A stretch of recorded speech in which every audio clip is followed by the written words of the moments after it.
Hi everybody, Matt Lawton here. This is the Astrological Winds channel. I'm going to take a look at the astrological weather forecast for the week of February 21st through the 27th. So basically the last week of February here.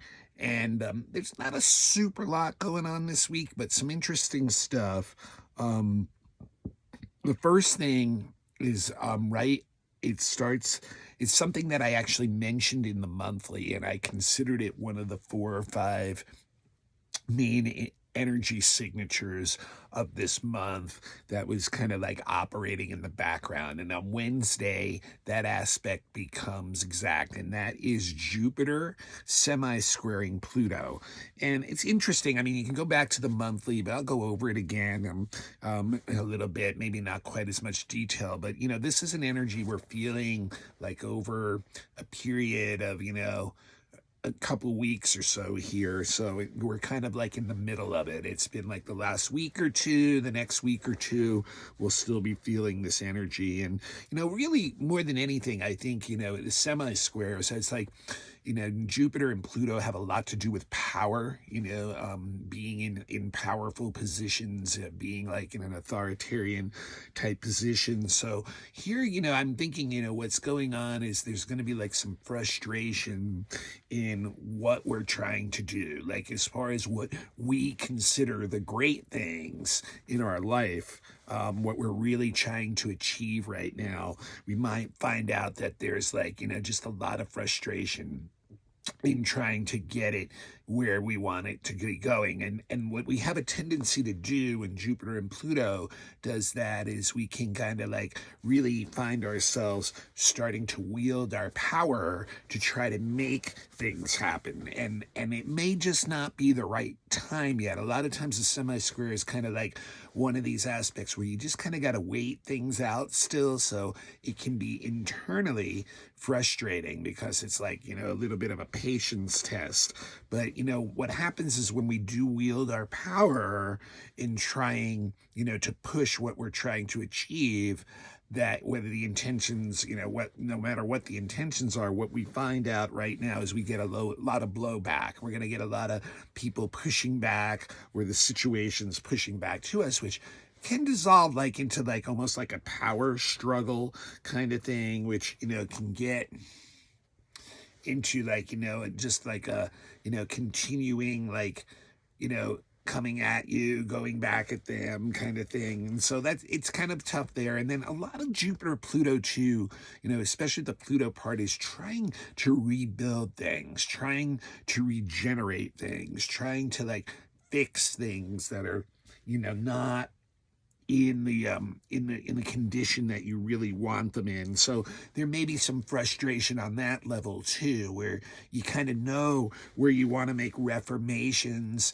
and things like that, and yet can't quite get there yet, and I think a lot of this is going to end up finding out that it's still our own attachments to like, and really on a societal level, especially with Jupiter and Pluto involved, our own attachments to what we valued in the past, our own religious beliefs, our own philosophical beliefs, those kind of things, maybe the things that are actually holding us back, that are the things that are stopping us to being able to reform things in our life, stopping us from being able to achieve what we want to achieve now. But, because there's a lot of temptation really with those two planets.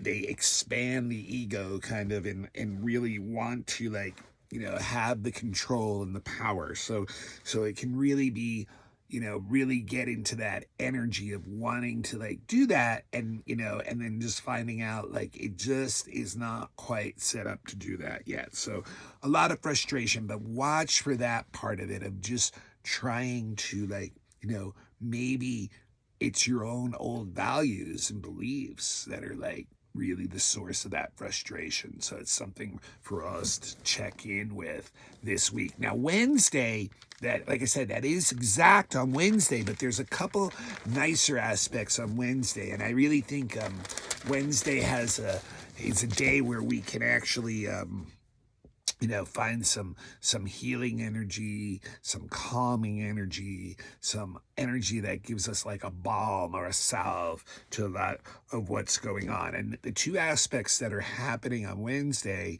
that going to bring this kind of energy in is Mars is sextiling Neptune, and Mercury is sextiling Chiron. So I think it's really a time when people are able to surrender some of the egotistical drive that they have, that they can surrender to, to like a higher purpose and give up some of like the subjective desire and drive there to achieve something like even greater, and I think part of that comes in with like it increases our sensitivity, these two aspects, like it increases our what's being like our receptivity, our inputting, and we don't have as strong as defensive walls and barriers up, so we can allow energy to come in from the environment.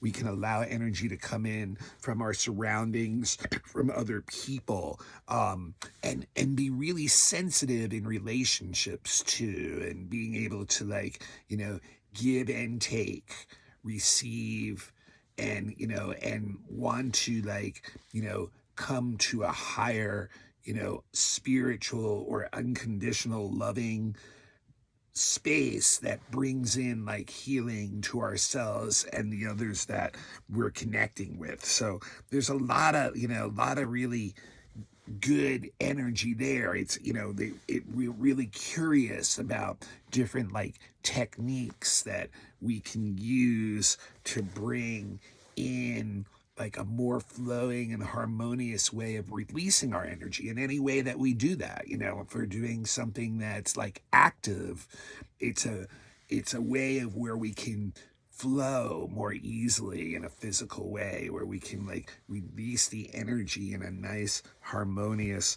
and flowing way. So we also can like find a lot of connections with groups that are similar to us, like maybe on a religious or mystical or even like healing or informational level, or teaching and knowledge, things like that, all those things.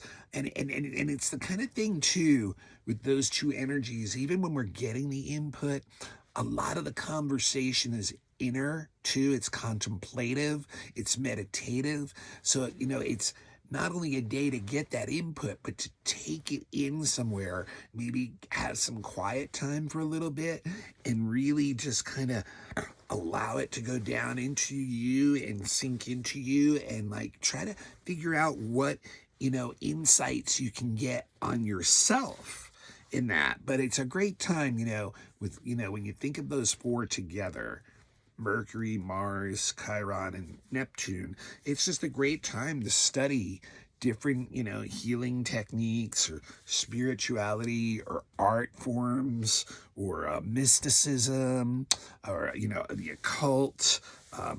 Psychic energy can be way up too. So like, maybe, even communicating with people on, different levels besides just language, and, just being able to connect with other beings besides, normal just adult conversations. So maybe better connections with, the animal kingdom and the plant kingdom, and children and the fairy kingdom, or whatever, the spirit world. So just a lot of really good at insights that we can get if we take it in, and then we can make some kind of adjustments, and probably, some opportunities will come our way to be able to like, use that energy. And it's just like it's really like a charitable kind of energy. It really wants to be in service to others. So really interesting, positive energy there on Wednesday. And, both of them are sextiles too. So once again, the opportunity's there, but you have to take the opportunity. It's not just going to be something that happens to you. Thursday is interesting. Mercury again is going to tangle up with the Uranus-Saturn square, which, as I said, is still, just like last year, the main aspect of this year, with structures deteriorating, needing to be replaced rapidly. Maybe those things aren't sticking very well, going through a lot of things. And so Thursday, Mercury squares Uranus. And it won't conjunct Saturn until next week on Tuesday, but this whole period of pretty much from Wednesday this week till Wednesday next week is going to be Mercury triggering the Saturn Uranus square, and it's first hitting the Uranus thing Thursday. So when Mercury and Uranus get together, things are really rapid in the mind. We're going to have a lot of information, a lot of stimulation coming in on the mental or intellectual level. And so what can happen is it's too much. It can be information overload, It can be just jamming you up with so many ideas that your server kind of fails or something. So ideas come at us quickly, and a lot of times they come from other outside sources. They come from other people or information we might see online, something like that. So, and it's really exciting too, but it's also edgy because it shakes our world up and the way we look at things. But it can also bring a lot of inspiration, a lot of intuitive, really quick intuitive insights. But the thing is, they can come at you so quickly that if you don't really make a mark of them somehow, you could actually lose the information just as quickly as you gained it. So if it seems to be a really important intuitive insight, it's good to try to at least somehow mark it down some way so that you can come back to it, because it's really easy to get scattered and nervous and edgy and get your nervous energy up under Mercury Neptune, because it's just a super stimulation of the mind. It was almost as if you could plug your mind into an electrical socket or into a computer bank, and it's just whoosh, so all this stuff is coming at you, and you got to figure out within that stuff what has true substance, what does not. Some of the dangers of the Mercury square Uranus is just being impulsive about, what, the thought that comes in and how you react to that. And many times that's through our words with Mercury and Uranus. And therefore we may say things that we regret saying really quickly, actually. We, kind of foot and mouth kind of disease can happen because you just don't really fully think out, what you're saying, and you kind of just blurt it out, and then it's oh, too late, it's already out there. So, so it can really, get you in that. And then the other thing is, you can move a little bit too fast. So, you can make a lot of mental mistakes too. You gotta have to go back and double check a lot of things and make sure that, you didn't make mistakes, because everything's kind of jacked and high on that energy. But, like I said, this is going to go on until next week, when Mercury will catch up with Saturn and actually conjunct Saturn. And then that'll kind of shift a lot of what we're seeing in the early part of this with the square to Uranus, and try to maybe ground the things that are more important. So I'll get more into that next week when it goes. But like I said, that Uranus Saturn square is going to be triggered for a full week from Wednesday to Wednesday with Mercury. So now the last thing I wanted to mention, this is a little bit of an odd one. It goes on Friday and Saturday. You remember Venus and Mars are moving really close together. They were conjunct last week, and they're pretty much still conjunct, and still in Capricorn. And this, on Friday and Saturday, they're both going to end up squaring Eris, and at the same time conjuncting the asteroid Vesta.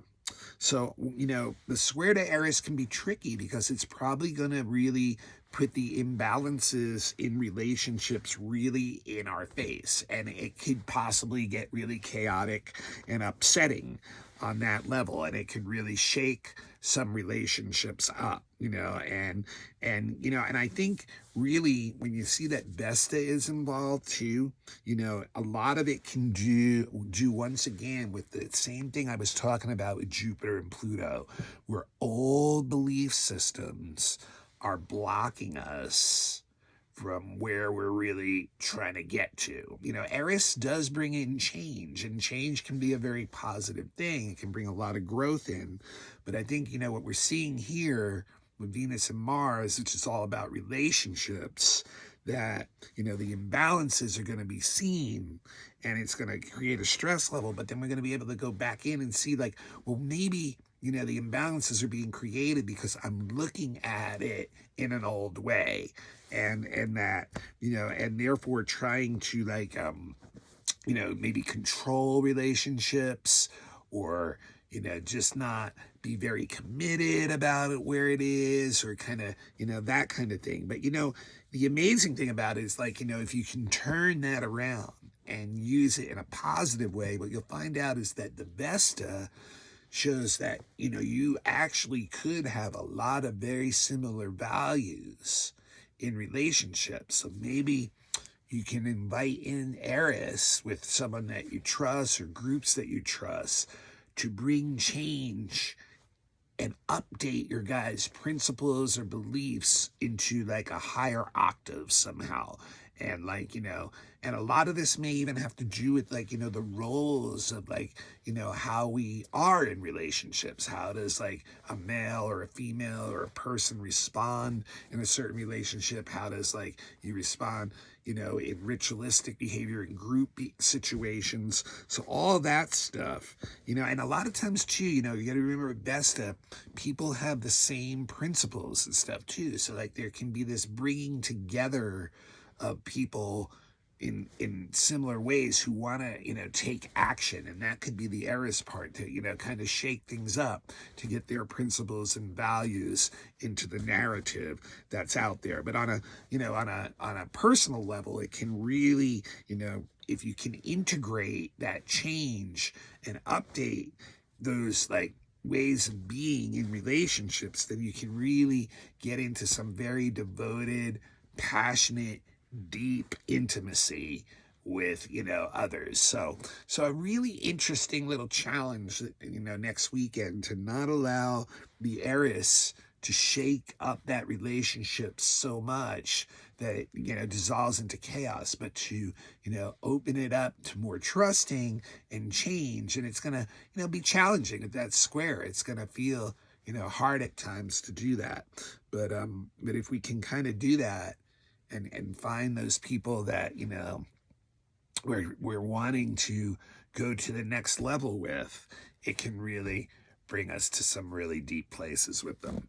All right, that's all we've got this week for the weather report. Next week will not only be a new moon, I think it's at 12 degrees Pisces, if I remember right, but it's also going to be March starting. So I'll be looking at the month of March, not only the weekly one.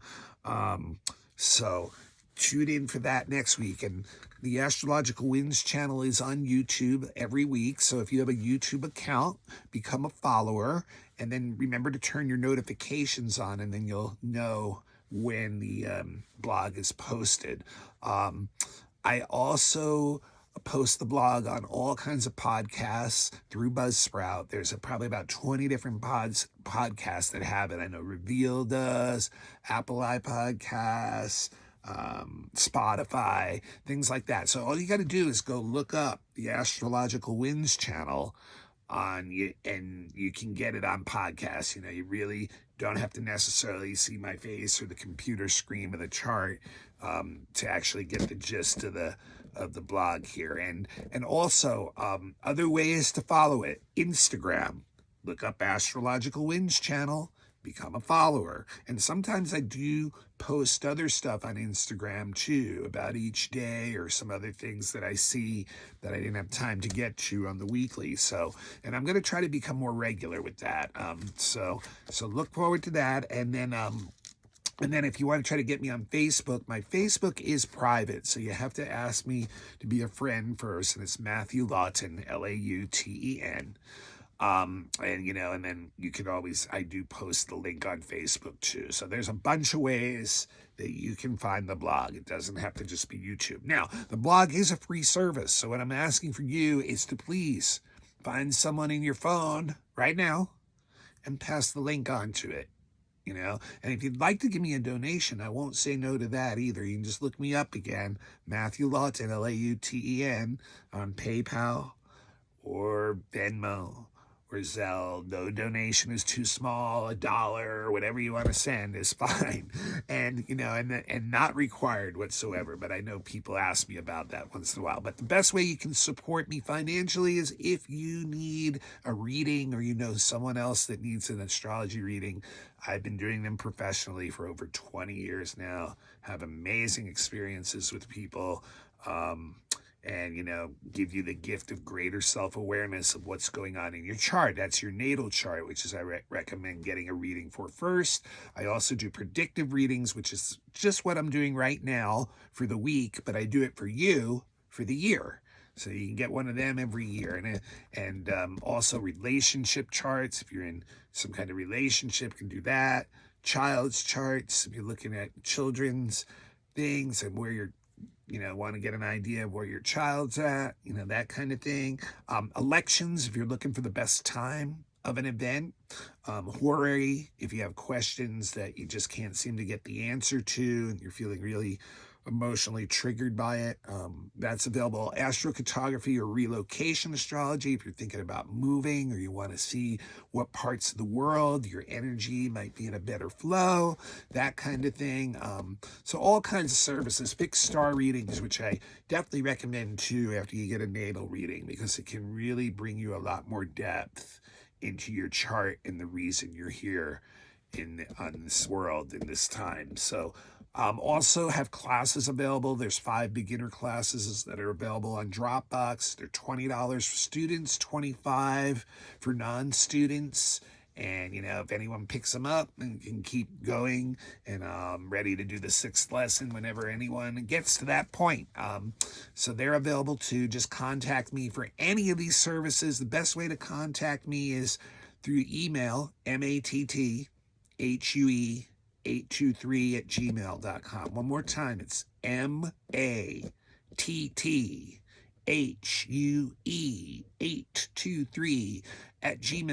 But of course, if you follow on Instagram or you follow on the YouTube channel, you can always get me in the comments section there, or even some of the podcasts. So, you just got to do a little bit of an effort. And remember, I do try to social media some of the folks on the list, but I never get to all of you. So a little bit of self-responsibility there in trying to get it. All right. This is Matt Lawton. This is the Astrological Winds channel. I will see you all next week, and we'll be talking about the month of March and that new moon in Pisces, and we'll see what else is up. Until then, enjoy the rest of your week.